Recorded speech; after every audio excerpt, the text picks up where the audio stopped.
नमस्कार मित्रों, स्वागत है आपका संत कृपा बायोलॉजी क्लासेस में। रीट लेवल 2 साइंस के मॉडल पेपर अपन डिस्कस कर रहे हैं। अब तक अपने 6 मॉडल पेपर हो चुके हैं, 117 क्वेश्चन अपन ले चुके हैं।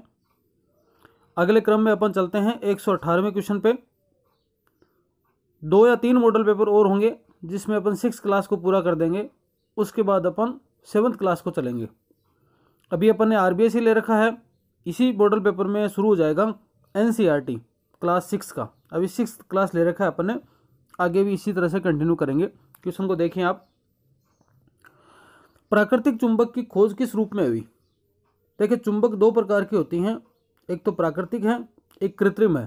प्राकृतिक मतलब प्रकृति में मिलती है, और कृत्रिम है जिसको बनाया जाता है, फिर आर्टिफिशियल रूप से तैयार किया जाता है। तो प्राकृतिक चुंबक है, उसकी खोज है वो किस रूप में हुई थी? तो इसका आंसर आ जाएगा मैग्नेटाइट के रूप में हुई थी। इस रूप में उसकी खोज की गई थी। आगे देखें, चुंबकीय पदार्थ है, इन 4 में से एक ऐसा है जो चुंबकीय पदार्थ है। चुंबकीय पदार्थ का पता कैसे चलेगा कि मतलब चुंबक की तरह चिपकता है वो? जैसे लोहा है, लोहा चुंबक के चिपकता है तो चुंबकीय पदार्थ बोल देंगे लोहे को, ठीक है। तो इन चारों में से एक ऐसा है जो चुंबकीय पदार्थ है। लकड़ी लोहे के चुंबक के नहीं चिपकती, चुंबकीय पदार्थ नहीं है। कांच भी नहीं चिपकता, चमड़ा भी नहीं चिपकता, इसलिए चुंबकीय पदार्थ इन चारों में से क्या हो जाएगा? इनमें हो जाएगा कोबाल्ट। तो आपका आंसर हो जाएगा यहाँ पर कोबाल्ट है, वो क्या है? चुंबकीय पदार्थ। आगे देखें, कृत्रिम चुंबक के उदाहरण है। इन 4 ऑप्शन में से आपको बताना है कृत्रिम चुंबक कौन से हैं। अभी मैंने बताया था 2 प्रकार के चुंबक होती हैं, प्राकृतिक चुंबक और कृत्रिम चुंबक। तो प्राकृतिक चुंबक के आपने 2 उदाहरण देख लिए। अभी लोहा है, जैसे मान लो चुंबक है आपके, फिर कोबाल्ट है, इनको प्राकृतिक बोल सकते हैं। लेकिन कृत्रिम चुंबक जैसे दे रखा है गुड़नाल चुंबक, छड़ चुंबक, बेलनाकार चुंबक, ये तीनों के तीनों क्या हैं? कृत्रिम चुंबक हैं। इसलिए आंसर हो जाएगा उपरोक्त सभी। स्वतंत्र रूप से लटका हुआ चुंबक कौन सी दिशा को इंगित करता है?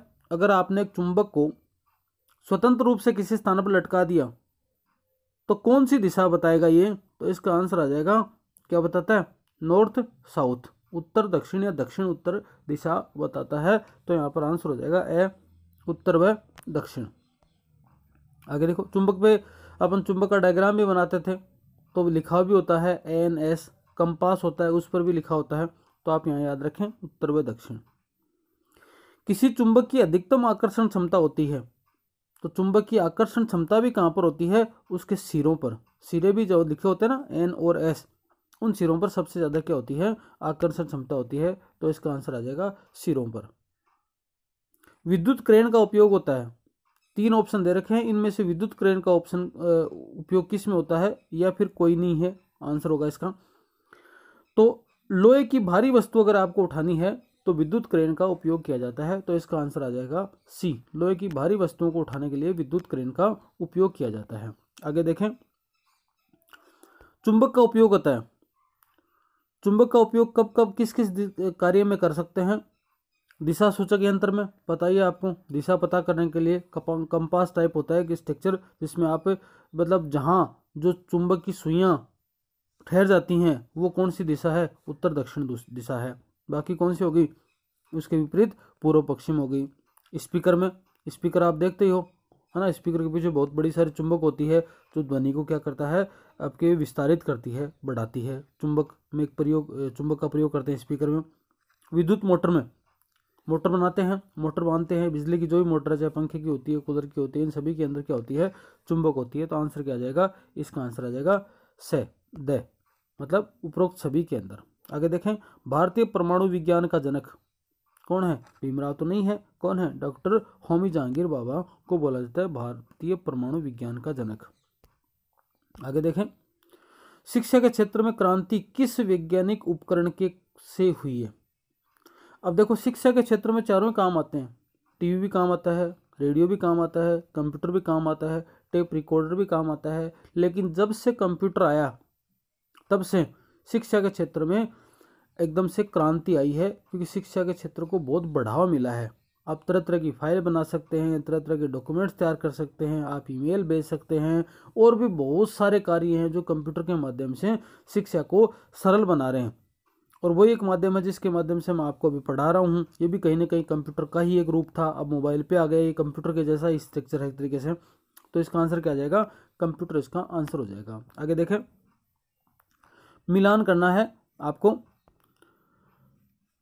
इसमें क्या है कि जैसे कुछ दे रखे हैं आपके क्षेत्र, और उनसे संबंधित जो हैं वो कुछ चीज़ें दे रखी हैं आपको। इनसे क्या करना है, उपकरण मान लो, चाहे कुछ साधन मान लो, इन साधनों का इन क्षेत्र से मिलान करना है। एक्सरे को कहाँ काम में लिया जाता है, सीधा सीधा आप बता सकते हो कहाँ पर, चिकित्सा क्षेत्र में। एजुसेट, एजुसेट क्या है, एक उपग्रह है, इसको याद रखना। एजुसेट एक उपग्रह है जिसको शिक्षा के क्षेत्र में काम में लेते हैं। एक्सरे किस में हो गया, चिकित्सा क्षेत्र में। एडुसेट को किस में काम में लेते हैं, शिक्षा के क्षेत्र में। परमाणु बिजलीघर, बिजलीघर हो गया तो किससे संबंधित बात आ गई, विद्युत की बात आ गई। इसका उपयोग किया जाता है विद्युत क्षेत्र में। थ्रेसर, थ्रेसर पता है आपको, खेतों में काम में लिया जाता है बहुत सारी प्रक्रिया करने के लिए, तो कृषि क्षेत्र में काम आ जाएगा। और टेलीफोन आपको पता ही है, संचार क्षेत्र का उपकरण है। तो कुछ उपकरण हो गए, साधन हो गए, ये इनके क्या हो गए, क्षेत्र हो गए। आगे देखें,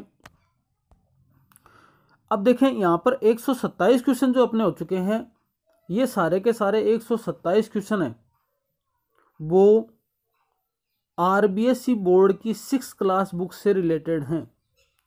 आरबीएसई बोर्ड की 6ठी क्लास की बुक चलती है, उसमें अधिकतम जो मैटर था मैंने यहाँ पर ले लिया है। कुछ क्वेश्चन और बचेंगे तो आखिर में एक लार्ज वीडियो बनाएंगे, बड़ा सारा वीडियो बनाएंगे, उसमें बहुत सारी चीज़ें अपन ले लेंगे, लेकिन अधिकतम क्वेश्चन मैंने ले लिए।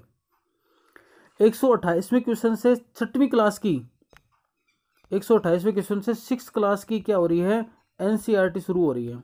तो यहाँ पर एनसीईआरटी शुरू हो गई, आरबीएसई अपन ने कंप्लीट कर दी क्लास 6 की, याद रखना। यहाँ पर एनसीईआरटी शुरू कर रहा हूँ। अभी तक आपने अभी वीडियो देख रहे हो और फिर भी चैनल को सब्सक्राइब नहीं किया तो सब्सक्राइब कर लीजिए, कुछ नहीं लगता इसमें, केवल आपको क्या करना है, सब्सक्राइब वाला बटन दबाना है और उसके पास में बेल आइकन है उसको दबाना है। जिससे क्या होगा कि जो भी वीडियो डले आपके पास तुरंत आ जाए, क्योंकि समय इतना नहीं है कि आपको बहुत ज़्यादा टाइम मिल जाएगा तैयारी करने के लिए। ये 3-4 महीने का समय है, तो धीरे धीरे जा रहा है, तो आप फटाफट रोजाना क्या करें, वीडियो आप देख पाएँ। इसके लिए आपको इस चैनल को सब्सक्राइब कर लेना चाहिए। बायोलॉजी की किसी भी तैयारी के लिए आपके लिए बेहतरीन चैनल साबित होगा, इसमें कोई दो राय नहीं है। आपको लगता है कि आपके काम का नहीं है तो बिल्कुल ना देखें, बिल्कुल सब्सक्राइब भी नहीं करें, लाइक भी ना करें। लेकिन आपको लगता है कि आपके काम आ रहा है, थोड़ा बहुत भी आपको फायदा दे रहा है, तो आपके सब्सक्राइब में कुछ नहीं जाएगा, क्योंकि 1000 सब्सक्राइब होते ही अपन लाइव पढ़ाएंगे, तो फिर और भी आपकी क्वेरीज होंगी, उनका समाधान आसानी से हो जाएगा। चलो अपन अगले पे चलते हैं। 128वें क्वेश्चन से अपन ने शुरू कर दिया। ये पादप दे रखे हैं और इनके खाने योग्य भाग दे रखे हैं। आपको पता है एप्पल है, उसका क्या खाया जाता है, फल खाया जाता है, फ्रूट। कैरेट है, उसका क्या खाया जाता है, रूट खाई जाती है। पोटैटो है, उसका क्या खाया जाता है, स्टेम। अब देखो कैरेट और पोटैटो दोनों जमीन के अंदर ही लगते हैं, लेकिन पोटैटो क्या है, पोटैटो एकदम रूपांतरित रूप है किसका, तने का। जबकि गाजर क्या रूपांतरित रूप है, किसका, जड़ का। इसी प्रकार से स्वीट पोटैटो जिसको शकरकंद बोलते हैं, वो भी किसका रूपांतरण है, वो भी है जड़ का। तो आलू का आप याद रखना कि है किसका, तने का, और गाजर का याद रखना ये क्या है, किसका, रूट का। गेहूं क्या है, गेहूं ग्रेन है ये।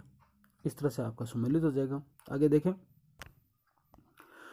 निम्न में से सर्वाहारी जंतु है, अपन ने सबसे पहले पढ़ा था।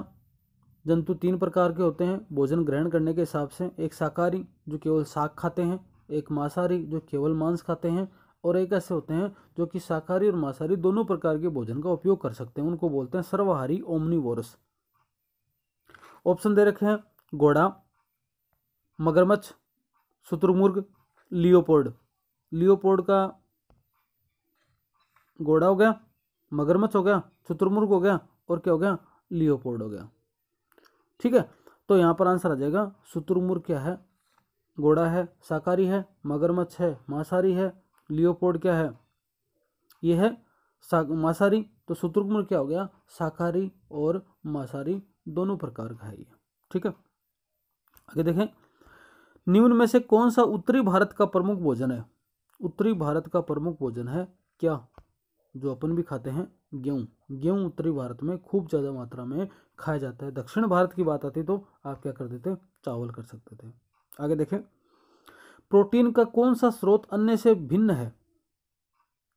चारों प्रोटीन के अच्छे स्रोत हैं, ऐसे भी याद रख लेना। मटर, चना, सोयाबीन, पनीर, इन चारों में खूब ज़्यादा मात्रा में क्या होता है, प्रोटीन होता है। लेकिन चार में से एक अलग है, और आपको पता ही है अलग कौन सा है, पनीर। क्योंकि तीनों के तीनों किससे प्राप्त होते हैं, पादप से, जबकि पनीर कहाँ से प्राप्त होता है, जंतु से। भाई जंतु है, गाय भैंस बकरी है, इनका दूध मिला और दूध से क्या बना, आपने पनीर बनाया, तो ये तो जंतु उत्पाद हो गया, जबकि तीन क्या ही पादप उत्पाद है, इसलिए इन चारों से भिन्न हो गया ये। आगे देखें, निम्न में से कौन सा पोषक दूध में नहीं होता? दूध एक प्रकार का ऐसा पदार्थ है, ऐसा आपका भोज्य पदार्थ है जिसके अंदर लगभग बहुत सारी चीज़ें पाई जाती हैं, संपूर्ण आहार बोल सकते हैं इसको। लेकिन इन चारों में से एक चीज़ होती है, वो दूध में नहीं होती। प्रोटीन होता है दूध के अंदर, कैल्शियम होता है ये दूध के अंदर, विटामिन डी होता है ये दूध के अंदर, लेकिन क्या नहीं होता, विटामिन सी। विटामिन सी के लिए क्या चीज़ें हो सकती हैं, आपको पता है तो विटामिन सी लगभग खट्टे पदार्थों के अंदर ज़्यादातर पाया जाता है, जैसे संतरा है, टमाटर है, आम है, नींबू है, अमरूद है, इनके अंदर क्या हो सकता है, विटामिन सी की मात्रा खूब ज़्यादा होती है। आगे देखें, मिलान करना है आपको। आयोडीन, इन चारों में से आयोडीन किसके अंदर मिलेगा आपको, वो आपको बताना है।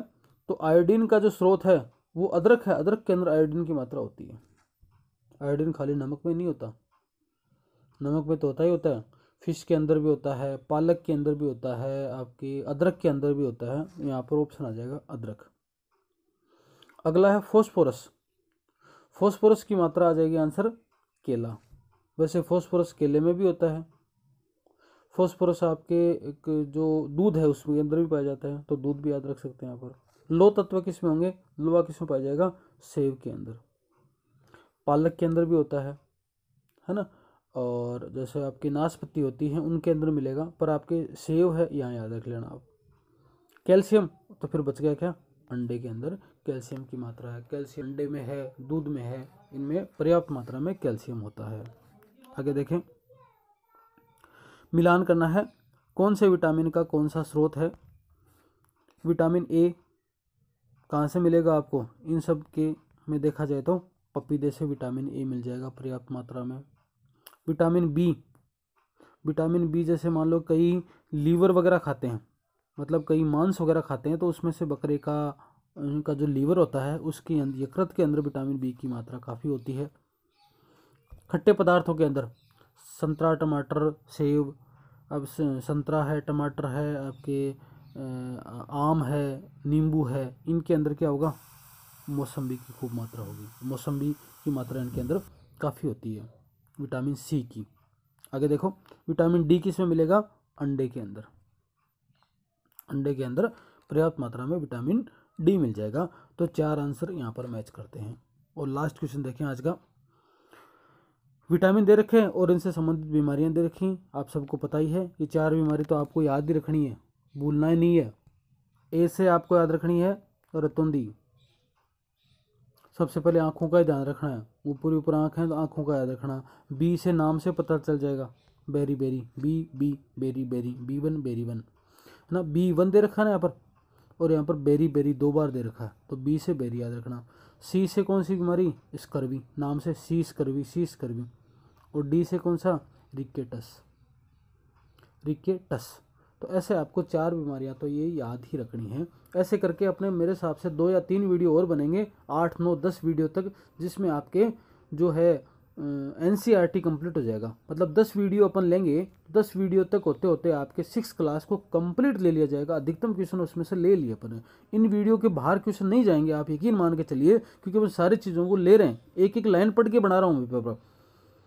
बहुत सारे मॉडल पेपर भी आते हैं, बहुत सारे और साधन भी आते हैं, बहुत सारी किताबें भी आती हैं। मेरे को वीडियो बनाने का शौक होता तो मैं कहीं से भी क्वेश्चन 10 क्वेश्चन उठा के, कहीं से 20 क्वेश्चन उठा के मैं सीधा चेप देता और वीडियो बना देता। ऐसा कुछ नहीं कर रहा मैं एक एक लाइन को पढ़कर तभी एक वीडियो 2 वीडियो ज़्यादा से ज़्यादा इतना ही बन पाता है। एक लाइन को पढ़कर बुक से और कहाँ क्वेश्चन बन रहा है, मैं अधिकतम संभावित क्वेश्चन को लेने की कोशिश कर रहा हूँ। इसलिए आप मान के चलिए कि आपके लिए वीडियो बहुत ही शानदार होंगे। आपके कोई साथी हैं उनको बता दीजिए, और अभी तक सब्सक्राइब नहीं किया तो सब्सक्राइब कर लीजिए। आज के लिए इतना ही, बाकी अगले नेक्स्ट वीडियो में देखते हैं। धन्यवाद।